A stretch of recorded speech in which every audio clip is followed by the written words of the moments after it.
Hello, everyone. Welcome to our class, EDT 723 Educational Video Production course. We're going to be your instructors for this course. My name is Natalie DeGennaro. I'll be your professor for today, as well as my colleague.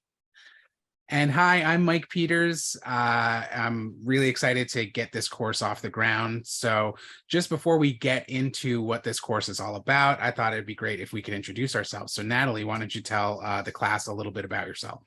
Thanks so much, Mike. So I've been making films and doing video production since I was 12 years old. I've actually did a feature-length film when I was 17. I've also created music videos as well as explainer videos and political commercials. I've also had experience and have written like 5 feature-length scripts about. So I'm really loving video production. I'm so happy to be teaching this course and having that opportunity.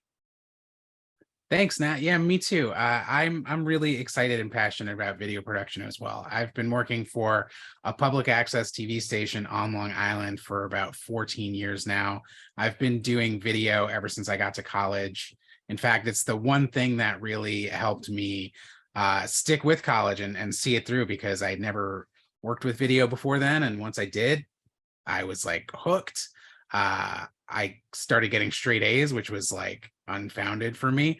And part of my job with the public access station is teaching community members how to use video equipment, produce shows, stream on the web, as well as running like after school programs for groups like Girl Scouts and Boy Scouts and just the high school students from the local area. And that's what brought me into the ed tech. You know, once 2020 hit and the pandemic and people were staying home, I noticed this like need to kind of connect to people through video. And that's when I decided to continue my education. I enrolled at Adelphi. I joined ed tech because that seemed like the place that I should be, and I could implement my video knowledge in positive ways through educators and educating people how to use video and using video to educate. So that's what really drew me into ed tech, and that's where this course was born. And Natalie, why did you get into ed tech? Thank you so much, Mike. It's so great that you can actually utilize your technological knowledge in order to help the community. I was drawn to ed tech and also like video production, but as you know, I did video production first. I was drawn to it because I wanted to make engaging stories that meant something to people, that really touched them in ways, either it's comedy, drama, whatever it is. That's what brought me into video production, as well as writing and script and storytelling and making scripts. What got me into ed tech was that I always loved technology and everything like that. And because I've already been in video production, I already had that love for it. So when I saw educational technology, it sort of just drew me in because I always wanted to give meaning, and kind of I identified like I wanted to help people and provide that knowledge, like to understand like long-term learning goals, basically, and have help students engage in a long-term understanding. And if I could utilize my video production in order to help people, why not? I was a sociology major when I was in college, and I actually did a thesis called sociological screenwriting because I was so involved in thinking about how can I educate the public in an engaging way. Because if you're engaged, that means you're actually gaining meaning, and that meaning will connect you to that material. That's a really good point. I fully agree that video can really be engaging and it can help reinforce people's understanding. So using video production skills in the classroom could be a really helpful tool. And that's where this course was kind of made from. Basically helping master's students deepen their understanding of how video works and increasing their digital literacy behind things like cameras and lighting and microphones. That's all stuff we're going to talk about in this course. And I want to use this part as a disclaimer for everybody. me and Natalie have a lot of video background, but this is the first time we're teaching in a classroom setting. And so what we really want from you, the students, is to give us feedback. We've designed this course to what we think works really well for video know-how, but if there's a certain area you really want to lean into and know more about, please let us know. We can adjust the course as we go along. So if you had a chance to look at Moodle, you'll see that some of the weeks are restricted and other weeks are opening up together. So we have this for a specific reason. As Mike said, we want to curate a course that's based on what your wants are and what you want to learn. So that's why it's restricted. But the weeks that are open, it's because we're encouraging you to think ahead. That's a really great point. And it actually brings us, thanks, Natalie, it brings us right into our topic for week 1, which is the 3 Ps. That's pre-production, production, and post-production. Everything about making a video can be encompassed in these 3 Ps, oh so important. And that's why looking ahead is important, especially when you're talking about pre-production. We're going to do a deeper dive into pre-production later in the semester, but this first week is just going to be a quick overview of those 3 things, which brings me to my next point. If you're looking at the Moodle and you see your to-do list, it might look a little overwhelming, but I just want to assure you, these videos that we have as resources go by really quickly and they're super useful. You may even find yourself watching them more than once. We have a few forum posts throughout that aren't very intensive, and then a few video projects that I think you guys are actually going to have a lot of fun making.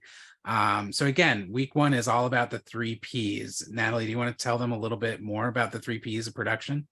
Well, the 3 Ps, if you look it up, it does not mean what it means in this class, just so you know, as a disclaimer. But I felt like it was a really good way of identifying exactly what you need. So pre-production is basically scripting, storyboarding, if that's what you like.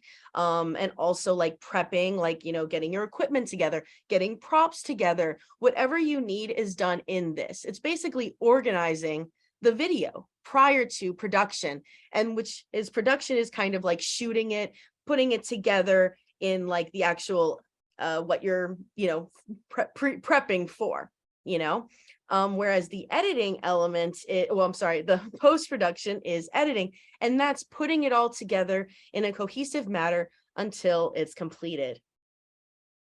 It's very true. And then one last step that I always like to mention is distribution, because getting your video out there is another important part. Are you going to be posting it on YouTube, or are you going to be posting it on Instagram? Those are 2 wildly different platforms, and they may affect everything up until the starting point, the pre-production phase. That's one of those things you might want to think about ahead of time, because if you're going to post on Instagram, your video is going to look a little bit different. It's going to affect your production phase and your post-production phase. So that's why these are so important. And also even like importing videos or exporting videos, depending on what medium you're using, you might have to change your settings and stuff like that within editing. And that all should be done and thought about in pre-production, because usually you don't want hiccups along the way. You want to have a set idea of what you want to do in order to make it as smooth as possible. That's very true. And if this seems a little bit overwhelming, we understand. We've been there. We've been in your shoes learning video production. And that's why we're also offering office hours for anybody who wants to schedule time with me and Natalie to meet via Zoom. We can share screens. We can look at projects. We don't have set office hours because I realize everybody's schedule is very hectic these days, especially.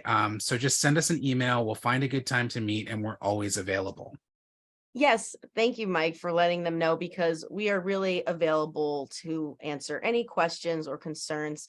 But I want you to leave with this for this week, that filmmaking and video production What it's all about is patience and practice. And you're going to see something in next week, which is called productive failure. Filmmaking is very, very, when I learned about this idea of productive failure, which again, you'll be learning about next week, it really opened my eyes on how when you're making mistakes, you're actually learning from those mistakes. And that makes inevitably you a better video person. And that's a great thing to be if you're in this class. So I want to just like leave you with that practice and patience. And that's how you can become a very good video producer and video maker. Absolutely. And like I said, we're both really excited to start this course and start this journey with everybody. We will be doing most likely these video check-ins, if not weekly, I would say fairly often. And so be sure to watch them. We're going to intro each week. We'll probably take a look at the week prior's work and dive into maybe questions or concerns that students had. So these video updates are going to be pretty important. So that's it. Again, we're really excited to start this week. Make sure you watch all the videos, participate in all the forums. And again, any questions, just email us. We'll talk soon. Thank you so much.